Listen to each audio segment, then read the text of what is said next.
Hey there, it's your boy Foxy, back for more relationship stories. Some people just don't have the best childhood. I was lucky not to experience bullying growing up, but I hear some horror stories out there. And people like that who were victimized can only struggle to break free from that lingering mental torture, to change and be the best version of themselves. And some do succeed, like the OP in this first story. He managed to transform himself into someone he can be proud of, even got with the girl he thought great enough to marry. But then this same girl somehow managed to bring that torment back into his life, and he discovers something about his girl that would ruin the future he thought they were going to have. Let's read his story. Original post. My 26 male, fiancée Becca, 26 female, her best friend Daria, 26 female, and I all went to high school together, but I ran in a very different social circle. They played sports and were decently well known or popular. I was really into art and computers, chubby with an awkward haircut. We all went to a really large high school, so it was more that I knew of them, rather than actually knowing them. Becca and Daria have been best friends since they were really young. They both moved into the same neighborhood in preschool and their parents are very close. In high school, there was a guy, Chris, 26 male, who would regularly bully me. There was a name that Chris and his friends called me based on a thing that happened my sophomore year. It was essentially a trap that Chris and friends had set up so that I would be embarrassed, and they could pretend I had done it to myself. I feel like I'm already doing a bad job hiding my identity, so let's just say that the name was Stinky. I hated it. They called me this all the time, and made me the butt of many of their jokes. Chris was very popular and was friends with Becca and Daria in high school. Chris was good-looking, wealthy, and he knew it. He walked around like he was untouchable. Insert all of the wealthy, athletic, good-looking stereotypes that you want here. They pretty much all rang true for him. I hated him, and hated any time that I had to be around him. I know that a lot of people face some really violent bullying, so I don't want it to make it sound like I was physically tortured, but I did feel like I was relentlessly harassed. I was very thankful and excited to get out of my hometown and away from those people when I went to college. I don't know if it was growing up and growing into myself, the ability to reset my identity, or just getting away from tormentors, but I really found myself in college. I'm still a bit nerdy and artistic, but I grew into my body. I started making friends and realized that I had something to offer the world. I rapidly became a lot more confident and comfortable socially. Becca and I ended up going to the same college a few hours away, but she didn't have a car. I offered her a ride home for Thanksgiving break, and it became a habit of riding together for breaks and chatting about life and school. We started to become friends and our friend group started to combine. In sophomore year, our talks became deeper and more personal. I realized I was into her on the way home for Christmas and asked her on a date over break. We've now been together almost 7 years, engaged for the last year. We have a strong relationship, communicate well, go on regular dates and trips, and have supported each other through numerous ups and downs.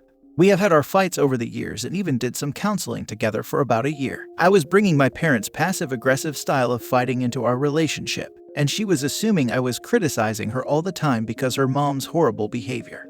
We've found those times to be challenging, but helpful in the long run. I love this woman and I'm excited to get married and spend our lives together. Becca and Daria reconnected after college and now own a business together that plans events and helps connect people and businesses to local food, drinks, and experiences. Their business really took off in the year before COVID, and they've been slowly but steadily growing back as things have been opening up. They have started to enter into a number of exclusive contracts with event spaces and restaurants or breweries. In a market where things can turn quickly, these deals are super important to them, as they provide a lot of security for their company. Becca came home about 2 months ago, really excited about a new brewery exploring an exclusive deal. About a week later, the brewery signed and there was a dinner to celebrate. Becca asked if I want to come and meet the team from the brewery. She told me that I might have met the owner before, but I guess I didn't think to ask who it was because I didn't know who it was going into the dinner. If you're still with me, you can probably guess who the brewery owner is. I was sitting at the table with Becca waiting for the rest of the group to arrive, when Chris came through the door, walked up to the table, greeted Becca, and then turned to me and said, "Hi, Stinky." I was immediately confused and angry. She knew that I knew Chris, and she knew that he had harassed me throughout high school. She didn't mention at any point prior that he was the owner of the brewery, and that she was working closely with him. I got through dinner, but on the way home when I asked why she didn't tell me, she blew it off as though it was water under the bridge, that I had changed and that I should understand that Chris had changed too. I was still upset but tried to let bygones be bygones. Over the next couple of weeks, it was clear that Daria and Chris were becoming romantically involved with each other. Becca and I usually spend 2 to 3 nights a week with Daria, whether going out or simply watching TV at our house or hers. We often joke that we're a throuple, but to be clear, that is not the case, and what we have is strictly platonic. Over the last month or so, Chris started showing up to nights out and even came over one night to Daria's house when we were hanging out and watching TV. I've tried to be open to a new Chris, but he seems like he's the same overly macho, trying hard to be alpha jerk he was all those years ago. I tried to bring up to Becca that the casual relationship between Daria and Chris is probably not good for their business. And while Becca agreed, she felt like she couldn't tell her friend to not date or sleep with someone. Last week, Becca invited me along to an industry event. I get there only to unfortunately find Chris is there as well. I try to be friendly and nice. We get a table for the four of us and have some drinks and food. At one point, the girls leave to network with a couple of potential clients. When out of nowhere, Chris starts talking about how this event might be a good place for him and Daria to find a woman to have a threesomething with. Caught completely off guard, I ask him what he's talking about. And he says that him and Daria want to have another one of those, and that I should know all about that. I was super confused and asked what he was talking about, and he proceeds to tell me that Daria and Becca had a couple of that activity in high school, and that he figured that I was having it with the two girls as well. I felt blindsided and didn't know what to say. When we got home, Becca already knew I was upset about something, and asked me what was wrong. I told her about what Chris had said, and she tried to deny it at first, but then told me that it was partially true. What Becca told me was that Daria and Chris were FWBs for a bit at the end of senior year right before college. Chris and Daria spent a few weeks talking with her about doing that with them, but she was on the fence. At a party when everyone was tipsy, it was brought up again and she went to a bedroom with them. Note for mods, they were all 18 at the time.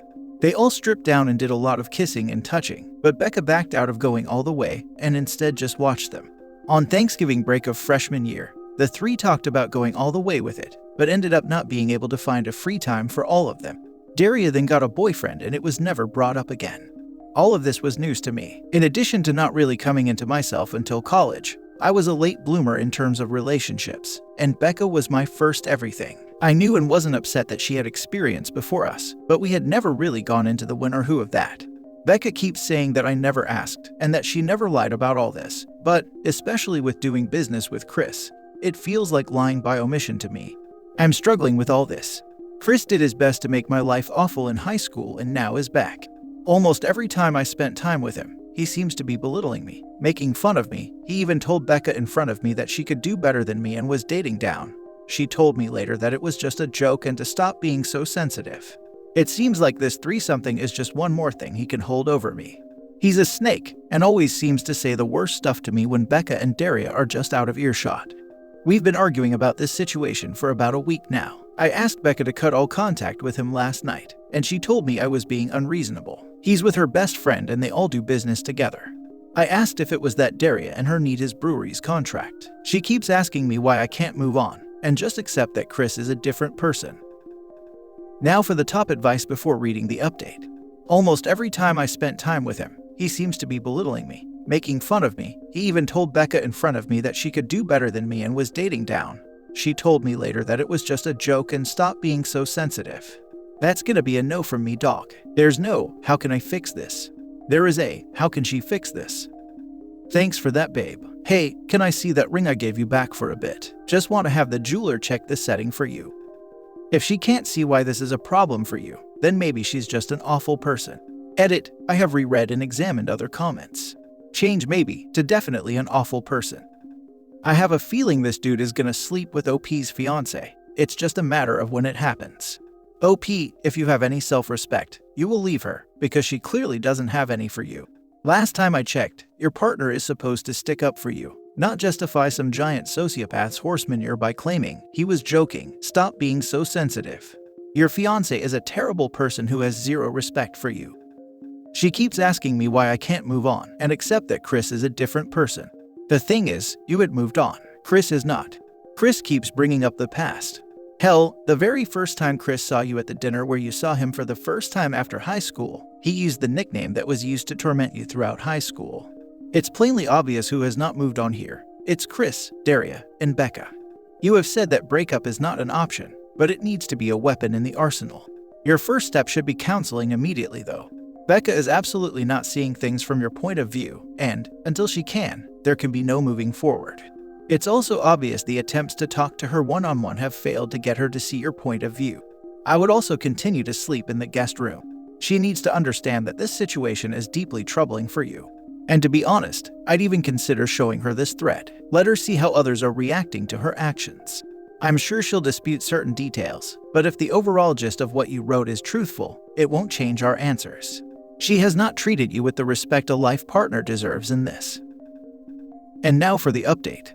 About 3 months ago, I made a post here about my fiancé doing business and hanging out with a former bully. In that post, I wrote that I wasn't looking to break up with my fiancé. Rather, I was looking on how to fix things. Almost all the comments were about how I needed to break up with this girl, call her out on her manipulative BS, and so on. I was really angry with the majority of advice I got, and figured that this forum didn't know what they were talking about. I guess those would be the famous last words. In the week after I made my initial post, Becca and I seemed to have a daily fight about her and Chris. I came home from work one day after having a long fight the night before, to find Becca not in our house.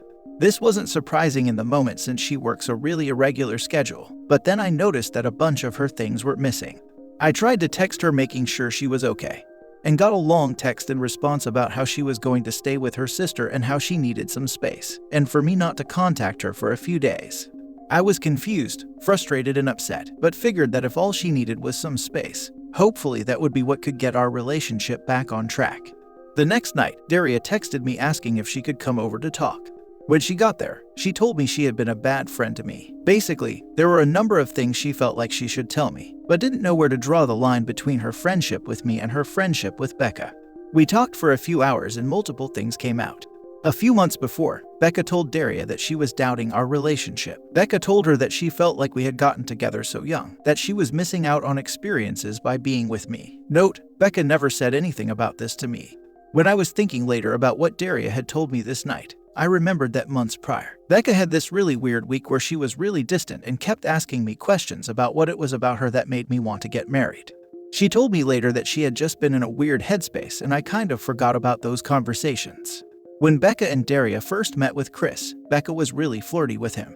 In their industry or work connections, it's not uncommon for people to do things like be a bit flirty, a little touchy with each other, or talk about their intimate lives. This was always something I found weird or uncomfortable, but knew it to be a culture of the industry. But in this case, Daria said it went enough with Chris that she noticed it as strange. Once Daria told Becca that she had started hooking up with Chris, Becca would regularly ask for details, so much so that Daria told me she started lying to Becca, saying that their hookups were happening less frequently than they actually were, so that she wouldn't be hounded for details. A week or so before Becca and I fought about her connection with Chris, Becca was hounding Daria for details on the latest hookup and casually dropped that they should have a group activity with Chris. Daria said that she was super uncomfortable and immediately brought up Becca and my relationship. Becca said that she was just joking, but made the same joke 3 or 4 other times, until Daria said directly to her that it made her uncomfortable, and that she needed to stop. Then she got to the biggest thing. On the night that Becca left, she showed up drunk at Chris' place. He let her in, and then she tried to sleep with him. I guess Daria was in the bedroom or something, because after a bit, Daria came out to see Becca trying to grab at Chris, so they worked together to kick her out. Angry, sad, and confused, I packed my things and left our place. I didn't want to be there in case she came back, so I stayed with a friend for a bit. I didn't try to reach out to Becca, and didn't hear from her either. About 2 weeks after Daria came to talk, my mom passed away. She had had a stroke years ago and had been declining for a long time. Her passing wasn't unexpected, but that didn't mean that it wasn't super hard. It was always just me and Mom growing up. I was struggling a lot and felt so alone. I almost called Becca a number of times. The day of the funeral, Becca showed up. At first, I was happy to see her. She was by my side much of the day, and I was thankful she was there. Things felt normal with her there. I felt secure. It felt like we were together again, a team again. Then, when people were coming up to me after the burial, Becca said to one of my old neighbors about how sad we were, how hard it's been on us, and how we need to rely on each other. It was as though there was fog in my head that instantly lifted, and I started flipping out on her. In hindsight, I feel bad about the scene that I caused at my own mom's funeral. But I couldn't believe she was pretending that we were together, that she had been supporting me, and that she hadn't tried to be with another guy a couple of weeks before. I was really happy that my cousin stepped in and told her to leave. I blocked her on everything, and since my fiancé and mom were the only things keeping me in that area, a little over a week after the funeral, I packed up and moved to the East Coast where my cousin lives. I've been here for a little under 2 months. I wish I could say that I'm in a job making a lot more money, or that I have a hot new girlfriend, but it's been a bit of a struggle to settle in. I'm in my same job, working remote, but do need to travel to my home city every few weeks. I feel anxious there, worried that I will run into Chris or Becca. My cousin has tried to be welcoming, and I'm thankful he's given me a landing pad as I've looked for my own place here. But him and his friends are older and they mostly are focused on family life and kids, so it's been hard to make friends. I've signed up for a volleyball beer league though this fall, so hopefully there's some good people there. I want to thank this community for giving me the hard truth. I've had plenty of DMs checking in on me, which I'm mostly thankful for. This last season has been probably the hardest and darkest of my life, but I feel decently hopeful for what's ahead. Sorry to hear about all that, but at least you found out before getting married. Spend some time getting to know your new surroundings, and don't try to rush any friendships or relationships. They will happen at their own pace. Settling into a new place and making new friends is super tough as an adult. I'm so glad you joined that volleyball league. It'll be exactly what you need. Yeah, it'll take some time, but it's good OP is getting a clean break. Daria was really a good friend to you in the end. The cynic in me sees a woman who wanted her friend to stop hollering at her squeeze. Or she was trying to get revenge on Becca for trying to hook up with her boyfriend behind her back. I definitely thought of that too, but luckily her talk helped OP get free from his ex, whatever her intentions were.